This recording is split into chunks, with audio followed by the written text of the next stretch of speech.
ఇందులో ఉన్న నీరు, భూమిపైన ఉన్న వాయువు,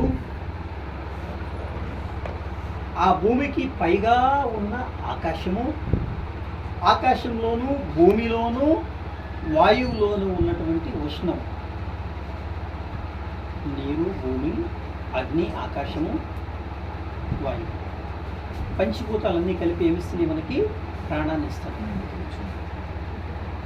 ఆ ప్రాణం ఉంది కాబట్టి చెలిస్తున్నాము, ప్రాణం ఉంది కాబట్టి చెలిస్తున్నాము. ఉదాహరణకి నా మీద కోప్పడబాకు, ఎందుకంత కోప్పడతావు? అంది కదా, లేదా పదం తొందర పడబాకు, కోపపడబాకు, ఆవేశపడబాకు అంటే పడబాకు అనే పదాలు వచ్చినాయి. తొందర పడబాకు, కోప్పడబాకు, ఆవేశపడబాకు, ఆ పదంలోనే ఏముంది? పడిపోవటం ఉంది. పడిపోయే పదాలు ఉచ్చరించేవారు పడిపోయినట్టే. ఇది అజ్ఞానం. పడిపోయే పదాలు అయిపోయింది, మా పని అయిపోయింది, డబ్బులు అయిపోయాయి, ఉప్పు అయిపోయింది, ఆరోగ్యం పాడైపోయింది, ఈ అమ్మాయి మారిపోయింది, చదువు పాడైపోయింది, జీవితం పాడైపోయింది. ఎన్ని పదాలు వాడతాం రోజులో? అవి కావాలని వాడరు కదండి, ఇలా జరుగుతుంది అని కావాలని వాడమని జనరల్గా వచ్చే అలవాటైపోయారు. అలవాటైపోయిన పదాలు మనం పలుకుతూ ఉంటే ఏమవుతుంది? మన లోపలికి అవి అన్వయించుకుంటూ ఉంటాం. ఎప్పుడు చెప్తూ ఉంటాను నేను, మాట్లాడే మాట మొదట వినేది ఎవరు? హేమకుమారి అన్న అనగానే ఫస్ట్ ఎవరికి వినపడింది? కాదు, హేమకుమారి అన్న పదం ఫస్ట్ ఎవరికి వినపడింది? నాకే. నాకు వినపడ్డ తర్వాత నీ దగ్గరకు వచ్చింది. మొదట అన్న వాళ్ళకి వినపడింది, పనికి మాలిందానా అన్నారు, పనికి మాలినోడా అన్నారు. అన్న పదం మొదట ఎవరికి వినపడింది? నాకు వినపడింది. దాన్ని రిసీవ్ చేసుకున్న ఫస్ట్ పర్సన్ ఎవరంటే నా బ్రెయిన్. విన్నది నేను కాబట్టి దాని వలన వచ్చే నష్టం కూడా మొదట ఎవరికి? నాకే. ఏమండి బాగున్నారా అన్నాము అనగానే ఆ పదంలో ఉన్న వైబ్రేషన్ మొదటి ఉంటుంది ఎవరు? నేనే. నేను బాగున్నానండి, చాలా బాగున్నాను, మీరు బాగున్నారుగా?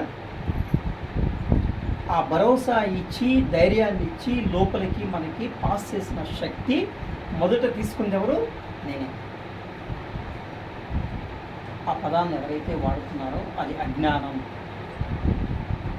ఎందుకంటే చదువుకోనుడు బెటర్రా, మంచిగా మాట్లాడుతున్నా అంటారు. చదువుకునుండి ఏంట్రా మాటలు అంటారు. అవునా? అంటే చదువుకున్నవాడు యొక్క మాటలు ఎలా ఉండాలి? జ్ఞానం ఉండాలి.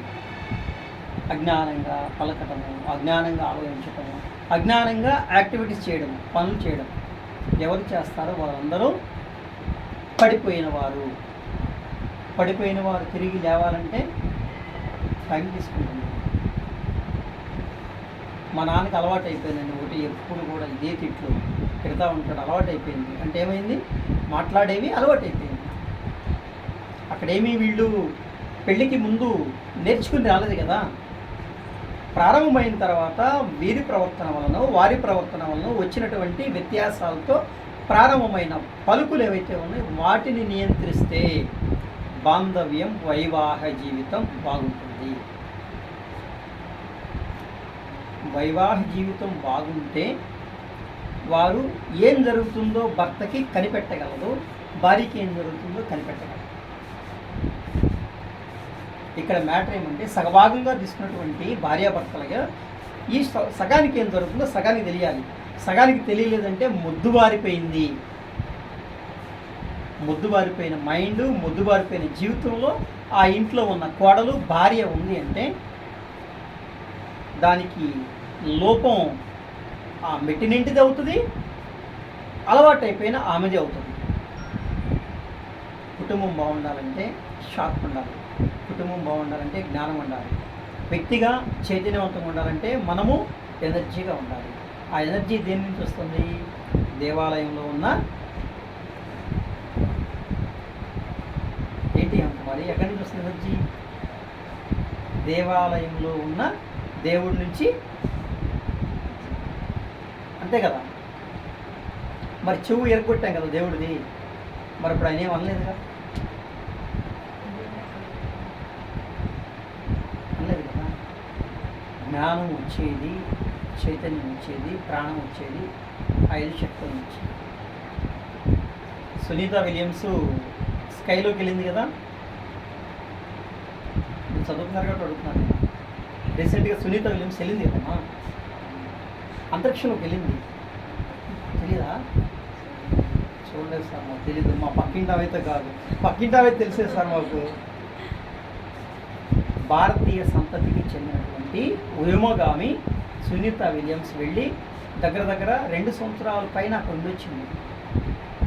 ఇంకా చనిపోయినట్టే అనుకున్నారు, మళ్ళీ తిరిగి వచ్చారు.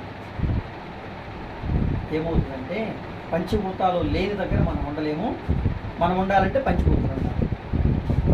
5 ఎలిమెంట్స్. ఆ 5 ఎలిమెంట్సే real god. Nature is real god. ప్రకృతి నిజమైన దైవం. ప్రకృతిలో ఉన్న పంచభూతాలు వాస్తవ దైవం. ఆ దైవాన్ని ఎవరైతే ఫాలో చేస్తారో వారికి జ్ఞానం వస్తుంది.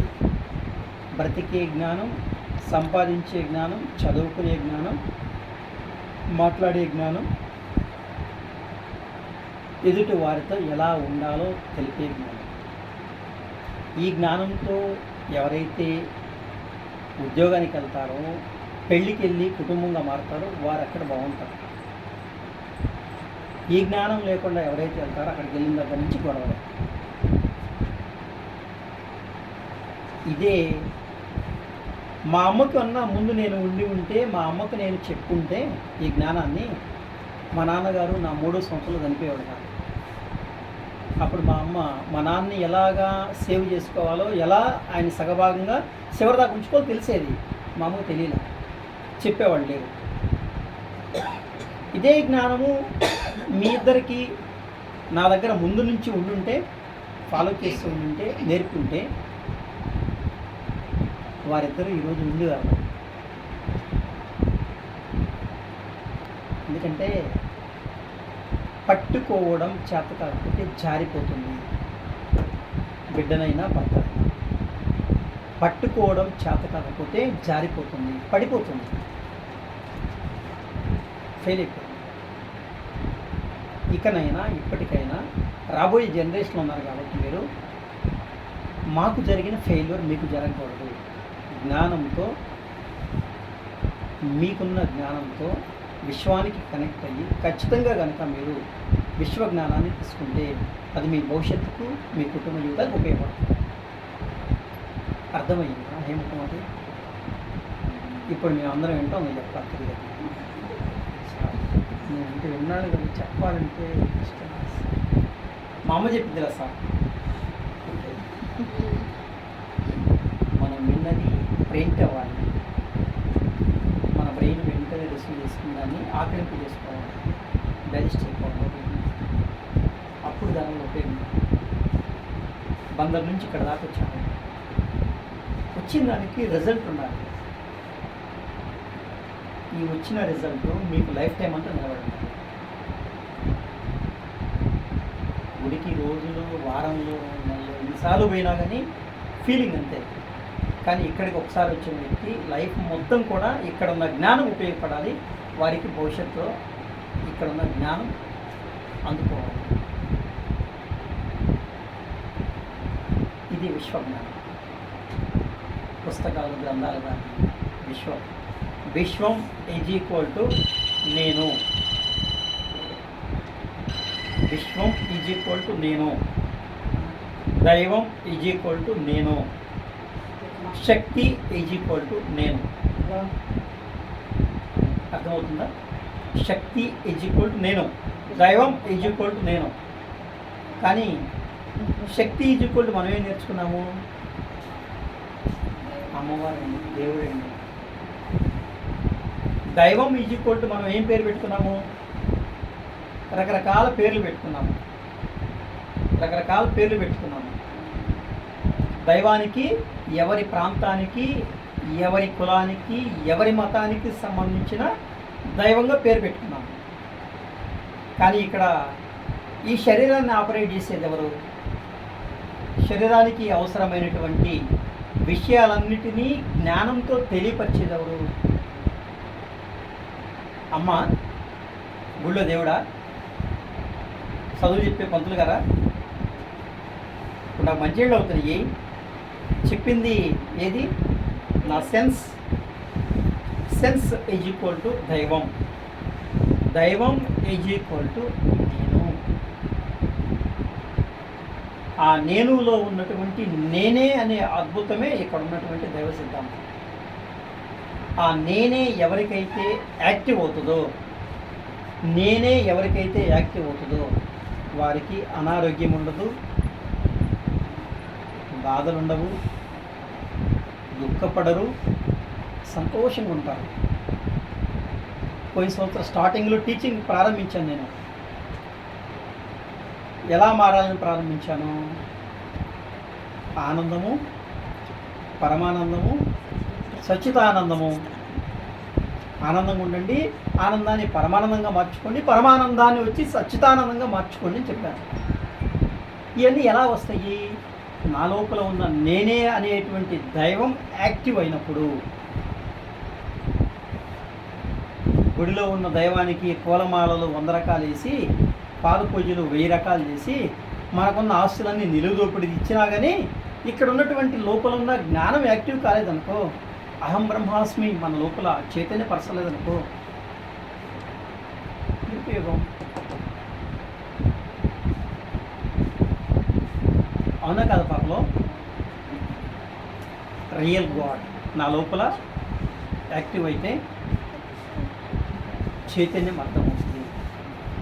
ఎవరితో ఎలా మాట్లాడాలో, ఎవరితో ఎంతవరకు నడుచుకోవాలో, ఆ విషయాన్ని మనం ఎంతవరకు ఆలోచించాలో, ఆ పని మనం ఎంతవరకు చెయ్యాలో. ఎందుకంటే మీరు ఉన్న దగ్గర అమ్మ ఉండదు కదా. కాలేజీకి వెళ్ళారు, అమ్మ ఉంటుందా? ఉండరు కదా. కానీ ఎక్కడుంది ఎవరు? మీ ఇన్నర్. ఆ ఇన్నర్ యాక్టివ్ అయితే ఆ ఇన్నర్లో దైవం కనపడుతుంది, అమ్మ కనపడుతుంది, నాన్న కనపడతాడు, భవిష్యత్తు కనపడుతుంది. అక్కడే క్రమం ఉంది, సక్రమం ఉంది. తప్పు చేసేవాడు ముఖం చాటేస్తారా? ధైర్యంగా ఉంటారా? అమ్మాయి దగ్గర 10 రూపాయలు లాక్కోవాలి, నేను దొంగతనం చేసి తీసుకెళ్ళాలి, తీసుకున్నాను. 10 రూపాయలు తీసుకున్నాక నాకు ఫీలింగ్ ఎలా ఉంటుంది?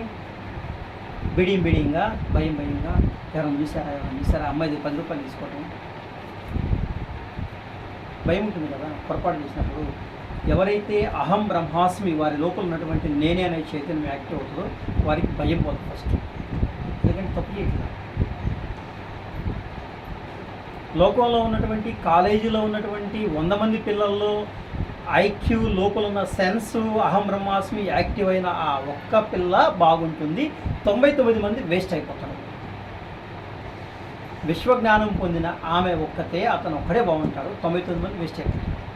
వాడు బాగా చదవచ్చు కానీ విశ్వజ్ఞానం వారికి లేదు. నా లోపల శక్తి ఎలా వస్తుందో వారికి తెలియదు, ఆ శక్తితో నేను ఎలా ఉన్నానో నాకు తెలియదు, వాళ్ళకి తెలియదు. ఆ శక్తి నాకు భవిష్యత్తు ఎలా ఇస్తుందో తెలియదు వాళ్ళకి. అది తెలియాలంటే విశ్వంతో కనెక్ట్ అవ్వాలి. విశ్వంతో కనెక్ట్ అవ్వాలంటే విశ్వం అనే పదం కాదు అక్కడ. అన్నిటికీ మించి ఉన్న హయ్యర్ ఎనర్జీ, సుప్రీం సోల్ అంటారే పరమాత్మ. మనం ఆత్మ అయితే పరమాత్మ మనల్ని ఆపరేట్ చేస్తుంది. ఆ పరమాత్మ ఈజ్ ఈక్వల్ టు విశ్వం. భూమి మీద ఉన్న ప్రతిదానికి ఆధారం పరమాత్మనే, విశ్వమే. ఆ విశ్వంతో ఉంటే, ఆ పరమాత్మతో ఉంటే మనకేం తక్కువ అవుతుంది? ఏం తక్కువ కాదు. ఎడారిలో కూడా నీళ్లు పడుతుంది,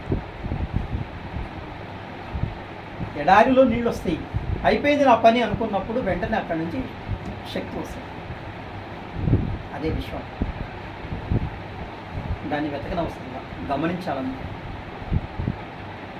దానికి తలనీలాలు సమర్పించనవసరం లేదు. గుడికెళ్ళి గుండు చేసుకునే వాళ్ళు చేయొద్దండి. గుడికెళ్ళి గుండు చేపించుకోని వాళ్ళు ఎవరో చేయొద్దండి. చెప్పింది కరెక్ట్గా వింటే మీరు చేయొత్తరు. గుడికెళ్ళి గుండు కొట్టించుకున్న వాళ్ళు ఎవరో, కొట్టించుకోని వాళ్ళు ఎవరో చేయొద్దండి. కొట్టించుకోలేదా? ఓకే. దేవాలయంకి వెళ్ళి తలనీలాలు అర్పించలేదు, దొంగ చేతులు అర్పించాను. మీరు ఒక రకంగా ఒకసారి ఒకటి అంటున్నారు, తర్వాత ఇంకోటి మారుతున్నారు. అర్థం కాలేదు. గుడికి వెళ్ళి వెంట్రుకలు సమర్పించని వాళ్ళు చేయొద్దండి. గుండు కొట్టించుకోని వాళ్ళు చేయొద్దండి. ఇప్పుడు జ్ఞానమేమో లోపల ఉంది, ఆ జ్ఞానానికి కవచంగా ఏముంది? వెంట్రుక